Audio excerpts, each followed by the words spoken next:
Hi everyone and welcome back.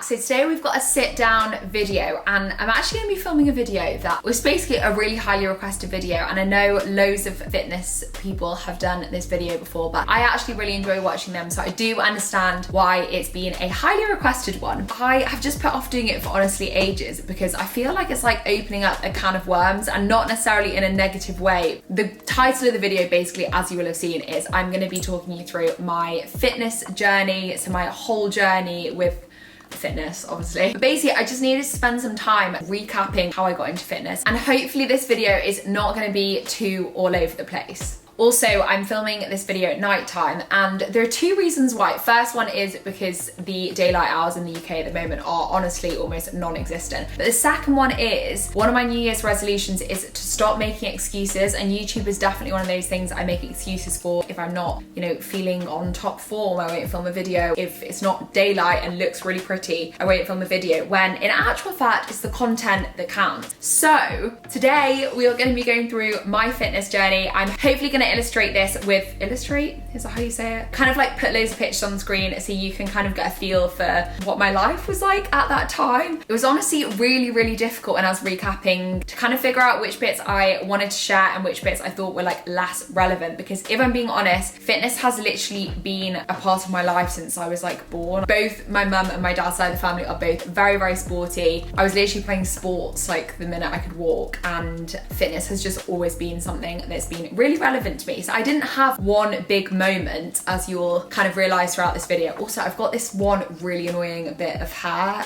which is really flicky. What was I saying? So yeah, there wasn't like one kind of pivotal moment where fitness just came into my life. I feel like this will be a slightly different fitness journey, I guess, to other people's, but let's see how we get on. And I'm sorry if this is a bit all over the place, but yeah, this is my story. So like I said, I guess it started when I was a lot younger. I grew up in a house, well, I guess two houses, because my parents split up when I was very, very young. I was very much encouraged to be really active, play lots of sports. I'm trying to think of all the sports I played when I was little. So I definitely started off with ballet, which is hilarious to me now because I'm actually really not that good at dancing. I was okay at ballet, but the other dancing I did was modern and tap, and I actually only gave that up when I was like 16 or 17, which is crazy. So yeah, I actually danced until I was like 17, which I always forget because I don't actually think I'm a natural dancer at all. I played squash, I played tennis, I played hockey, I played netball, I played rounders, you name it, I played it at some point during my life. See, I'm getting sidetracked already. That's when I was really young. I had two parents who were really, really sporty and encouraged me to play a lot of sport. Also in this video, I'm going to talk a little bit about like food and eating habits, just because I feel like that really, really feeds into fitness and lifestyle. So yeah, I'm definitely going to include quite a lot of that in the video. So I had two households, I guess, growing up. So I had my mum, and then I had my dad, who had my stepmum as well. And both my mum and my stepmum are excellent cooks and have always, no matter how much they were working, made sure that there was a homemade meal on the table when we got back from school. So literally grew up with homemade food, two amazing cooks, and they would always encourage us to eat really healthily. And me and my younger sister especially were actually so obsessed with vegetables growing up that we used to just snack on raw vegetables all the time, like raw carrots, raw cucumber. Basically, we were just really obsessed with vegetables. Weird, but we were. I generally say from a young age that I knew quite a lot about nutrition, just ate really well in general, and had a really, really balanced lifestyle. I would say that the first time I became conscious of body image, or just, I don't know, just I guess being conscious of fitness and exercise and nutrition and things like that, was when I went to secondary school. So I went to an all-girls secondary school, and I think just naturally all-girls secondary schools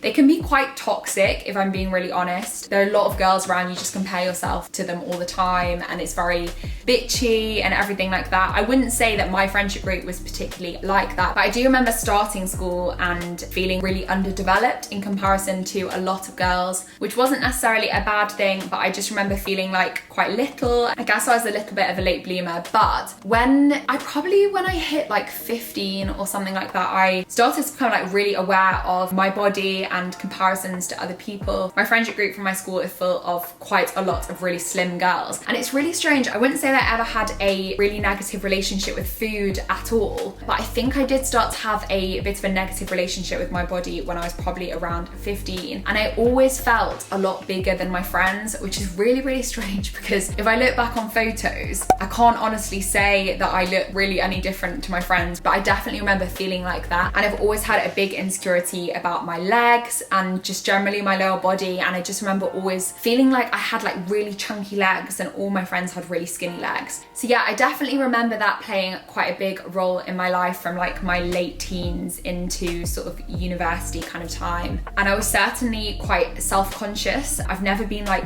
really particularly body confident, and I would say that a lot of my body confidence has actually come in the last few years. But yeah, I would say although I was self-conscious, it didn't really affect my relationship with food. I've always really, really enjoyed food. I definitely remember thinking the girls were talking about things that were bad foods and good foods, and I was definitely a lot more conscious of that. Like I remember talk about carbs being bad and bread being really bad and things like that, but we were always very encouraged at home to just eat a healthy all-rounded diet, which luckily has very much paid off. So throughout school, I was still doing loads and loads of sports, and I think at the age of 16 or 17, I decided that squash was going to kind of be my main sport and I was going to take that really seriously. So that was the age where I started entering competitions and competing. I would go all around the country and I do competitions in Europe and things like that. And that was actually the first time that I had to become a little bit more aware of my nutrition, because as much as I hate to talk about calories too much, I was burning so many calories playing squash. Don't know if you've played squash before, but it's literally like the craziest sport where you just basically sprint around a room for an hour or whatever. But I was burning so many calories during training. Sometimes I was training before school and after school that I was having to eat a lot more and just be more conscious about fueling myself with the right foods. I remember my dad coming back with like a bag of protein and creatine as well one day and being like, this is what you need to take. And if you watch my videos, you'll know I am so not into most protein powders. So I remember literally being like force-fed protein shakes over the kitchen sink, just being like, oh, nearly retching, and it was horrible. It was like a strawberry flavour, which I literally hate as well. So I guess that was the first time that I became really conscious of what I should be eating. And then also my boyfriend at the time had started to get quite into the gym, and he was thinking a lot more about protein and stuff like that. So I remember that he would come over and we'd start to make like egg white omelets and random stuff like that, just to, I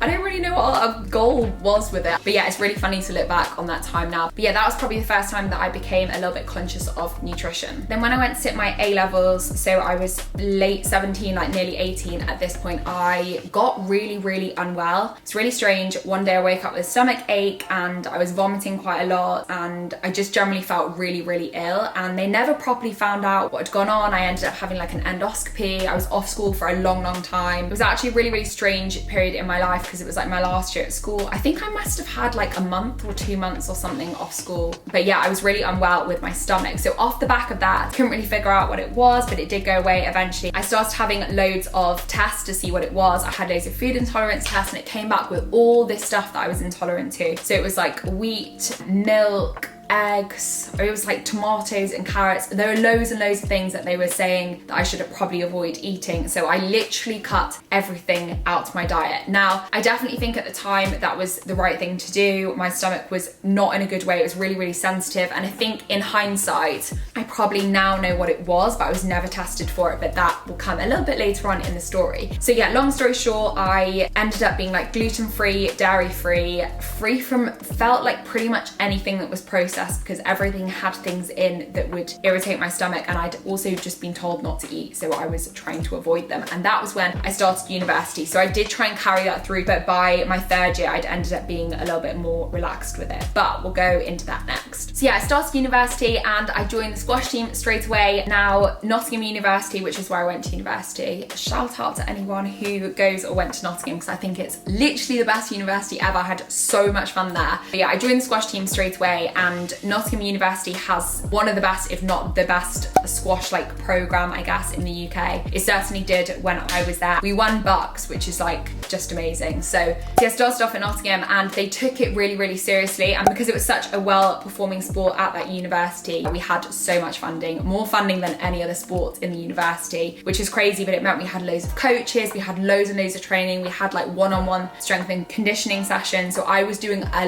lot of exercise. So I would be doing the whole like going to university, going to lectures all day, going out drinking in the evening, and waking up and training first thing in the morning. So putting my body through a lot, but I had so much fun. Yeah, I went through university playing an awful lot of sport, and the strength and conditioning kind of led into me doing a little bit more gym work. Now, the thing that I've just realized I've missed out from this story is I have actually been going to the gym since I was probably like 14 or 15, just because it aided a lot of my training. And even though I didn't take squash seriously until a bit of an older age, I was playing like county squash alongside other sports when I was younger. So I had always been going to the gym, but I was doing very squash specific stuff, and I do a lot of plyometric work in the gym and stuff to like strengthen specific movements in my squash and stuff like that. So very different from how I train now. Really didn't take it very seriously and just sort of saw it as something that would aid my other sports. So yeah, at university I definitely got a lot more into gym work, just because the program at Nottingham just like opened my eyes up to a lot more things, and I really loved it. The other thing to add is at the end of my third year of university, I actually ended up really unwell with like a very similar thing that happened when I sat my A-levels, and I had to go home for like a month. I lost so much weight. I was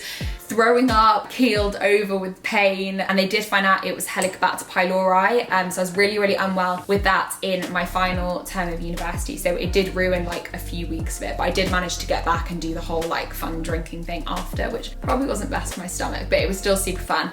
But again, that taught me quite a lot about nutrition and has definitely just opened my eyes to things that I have to be careful with in regards to my stomach. So in that final term of university, I actually tore my hamstring. Now, this is something that I honestly still feel the aftermath of today, just because it's caused me so many issues. I tore my hamstring playing a county squash match at the University Sports Centre in Nottingham, coincidentally, and it was so painful. I never properly did the rehab for it or anything like that, which was so stupid. Never ever do that. But that kind of, in a way, marked the start of my fitness journey, sort of as I know it now. So that summer, after I tore my hamstring, I went to Portugal with Elliot and his family, and they had a gym there, and Elliot has always been really into the gym. So because obviously I wasn't going to go there and like play sports and things like that, I went to the gym with him, and I was like, I'm just gonna do your workout with you and just see how I find it. So I had some experience in the gym, but like not a lot at all, and Elliot has pretty much taught me like everything that I know now. But yeah, I went in and I just started to do the workouts with him, and we basically did a workout like every other day that holiday, and I absolutely loved it. So it was great. So obviously I finished uni at that point. I'd moved to London for a bit, and I was doing a lot of gym work and things like that. And I then, after I'd been interning in London, God, this is such a long-winded story. I hope you guys are actually finding this interesting. But after I'd been interning in London for pretty much a year and doing gym sessions in the morning, I moved home and I joined my old squash club again up north, and I joined the women's team and I started playing again. Now, this is when all the problems started with injury. I've never been someone who's particularly injury prone. But I think what had happened is I had never properly recovered from my hamstring injury at all. I'd never properly done the rehab. So just kind of gone away for that summer and enjoyed myself. And before then I'd been doing my rehab sort of at the university with the physio, and I just kind of hadn't continued it, but the pain had stopped. So I started playing squash again, and I kept getting these really niggly hamstring things. Got to the stage where I actually couldn't train, and my physio, who I was seeing at home at the time, had said basically you're probably going to need like 6 months off. So I was like, oh my God, this is terrible. What am I gonna do? That was like everything to me. I was doing a lot of lower body stuff in the gym, which I enjoyed far more than upper body stuff. So basically I had to just switch to doing just completely upper body stuff. So I was splitting my workouts then into like push workouts and pull workouts, and learning a lot more about fitness. One thing to add, which I have also forgotten to talk about during this story, sorry, I think I'll keep thinking of things I've missed, is weight wise and body wise, I have pretty much maintained a kind of consistent physique up until the time that I'm about to tell you about. I've always been kind of the same size. I've never been like too slim, but I've always just been like pretty petite. But I was just generally pretty slim, and I'd always been a UK size 8, and I'd never really had any big weight fluctuations or anything like that.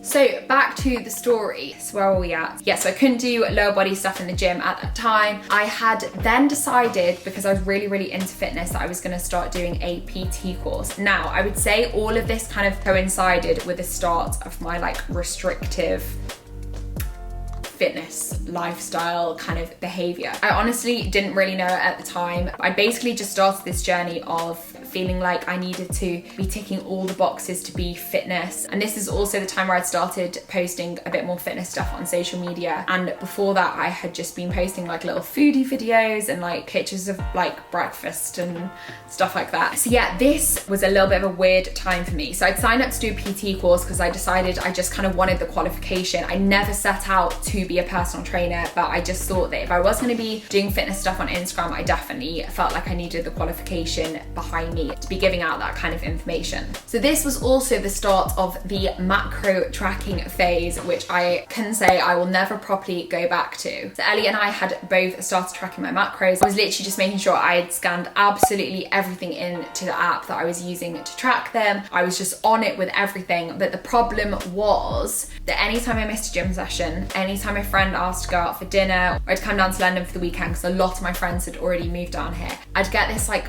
overwhelming feeling of guilt and like I wasn't doing it right and I wasn't good enough, and I was so embroiled in this lifestyle and just so surrounded by people in the fitness industry. I was following so many people who were all doing the same thing on social media, and I just think the whole thing was just super negative for me. It gave me such a negative outlook, and without knowing, I'd actually got pretty shredded at that time, but I honestly had no idea at the time. It's really strange. When I look back at pictures now, I'm like, wow, this was the time where I thought I wasn't doing enough, and that's arguably like the leanest I've ever been. And I'll probably never ever go back to being as lean as I was at that time, but I was really slim and I wasn't particularly strong. Like, I'm actually not naturally very strong, and it takes me quite a lot to build up strength. I've always compared myself to my little sister Hayley, and she will do like a lot less weightlifting than me but can always lift heavier weights than me. So it's always taken me quite a while to gain muscle and gain strength. But yeah, this whole period of time was so focused on fat loss and cutting and just making sure I was just on it with everything. I think it was just generally a very negative time in my life for me. I was also suffering from post-traumatic stress disorder on the back of the Manchester bombing, and all of that paired with the fact that most of my friends had moved away from home and I was still living at home, just saving up money to be able to move out because I was obviously kind of doing my own thing with work. It was just like a very negative period of time for me, and I think my relationship with everything had just got very unhealthy. I wasn't playing squash as well because, as I said, I'd had all these niggly injuries. That was probably one of the most negative times that I've had in my life, and that was probably the time where I've been most focused mentally on fitness and healthy lifestyle. So everything changed when I signed for a flat with two of my best friends in London, Kate and Flo. So we had such a fabulous flat for a year. It wasn't that long ago. So I'm sure some of you will have seen my content on my channel from when I was living in the flat, but we literally had the best year ever, and literally all my uni friends lived in London and most of my home friends also live in London, and we were all still super close. So before that, I just think I felt like I was missing out and just so focused on other stuff because I wasn't really near a lot of my friends. But I moved down to London and everything changed, and I just completely relaxed, and I just really didn't think about it. Like, by this point I could play squash again, so I joined my local squash team and I was playing for their men's team on a Wednesday, and it was just super fun. We were going out, we were drinking. It was kind of like uni 2.0 but with a lot more work involved. My nutrition habits and exercise and just everything in general honestly just switched back to normal, as if that phase before that was just a complete blip in my life, and I think it was such a good thing for me to go through. If anything, I probably like relaxed a little bit too much at one point. Like, we were doing a lot of drinking and snacking and, you know, all that kind of stuff. It was super fun. I don't regret any of it, and it was honestly just the year that I needed to kind of recover from that strange time. Also to mention as well, that time my mum had got really unwell, so that whole year it was just like a lot going on. Basically, I was dealing with an awful lot, and I just moved to London. It was like a massive release, and it was just the best thing that I've ever done. So back to the kind of balanced period of time. This was only in 2019. So anyway, in that year, what probably started to happen, not that it bothers me at all, but I probably started to relax a little bit too much. Basically, it was the first time that I'd ever properly put on some weight. It's funny because I didn't actually know it at the time. It's not like I was like, oh God, I feel really not myself or anything like that. And it's really difficult to talk about weight loss or weight gain on the internet just because I know it has a lot of negative connotations and can be trigger points for some people. But believe me when I say I've never thought about this really negatively or anything like that. Generally, my body image is pretty okay, and I just want to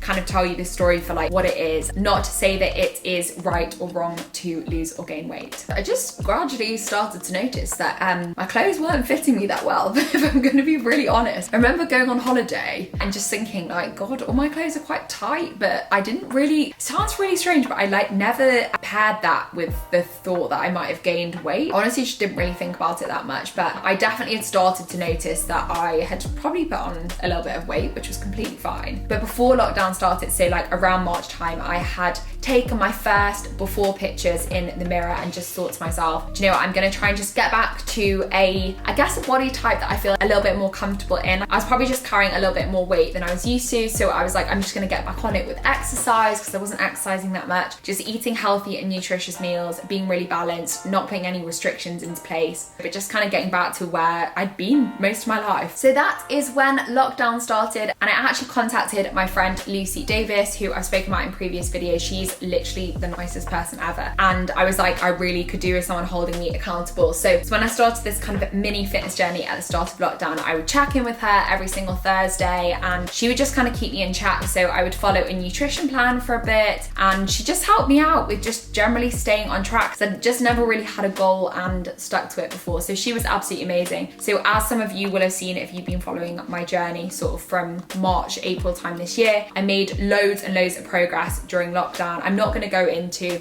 how much weight I lost or anything like that because I think it's so personal to yourself, but I had made so much progress just having a really balanced lifestyle, nothing particularly restrictive. I will link the video here, just called My Body Transformation, I think. Also forgot to add that the start of lockdown kind of coincided, well, this was actually a little bit before lockdown, but with my knee injury. As you'll know, currently as I'm filming this video, I'm still suffering from the same knee injury. Honestly, it's just taking over my entire life. Yeah, I basically started suffering with a severely impinged and inflamed Hoffice fat pad. I won't go into too much detail, but basically I've got a knee injury and it's been such a pain, and it's meant that I haven't really been able to do any jumping movements, cardio and stuff like that. So I was having to focus a little bit more on my nutrition just because I could work out, but I couldn't do anything that was too high intensity. And obviously because we were in lockdown, my movement wasn't amazing because we were spending a lot of time indoors and just in a one-bed flat. So yeah, I wasn't getting in that many steps unless I was to go on a big walk. So yeah, I was definitely kind of honing in on my nutrition a little bit more. So yeah, through lockdown, I made excellent progress, and since then it's been a little bit like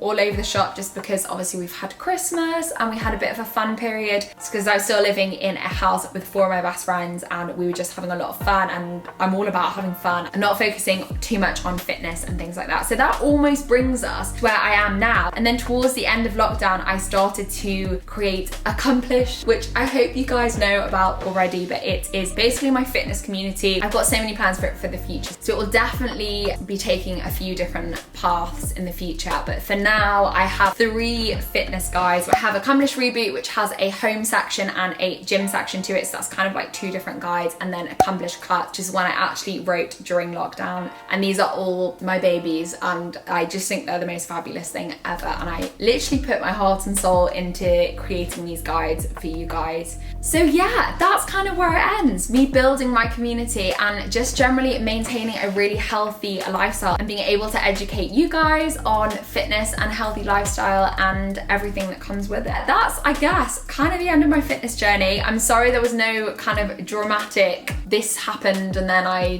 became a fitness whatever, but yeah, that's just my journey with everything. It was so weird reminiscing on all of that. There are honestly bits of that I just like haven't thought about for years, so it was quite nice to go through, and I hope that you enjoyed seeing a few little pictures on the way, even though some of them make me cringe a lot. But thank you so much for watching, guys. As always, if you have any questions or just comments or anything like that, leave them down below, and subscribe to my channel if you are enjoying my videos. I know I've gained a few few new subscribers recently. I guess I hope this video kind of helped you to get to know me a little bit better, because I always think I don't give away too much of my personal life on the internet. So yeah, but thank you so much for watching, and I'll see you in my next video.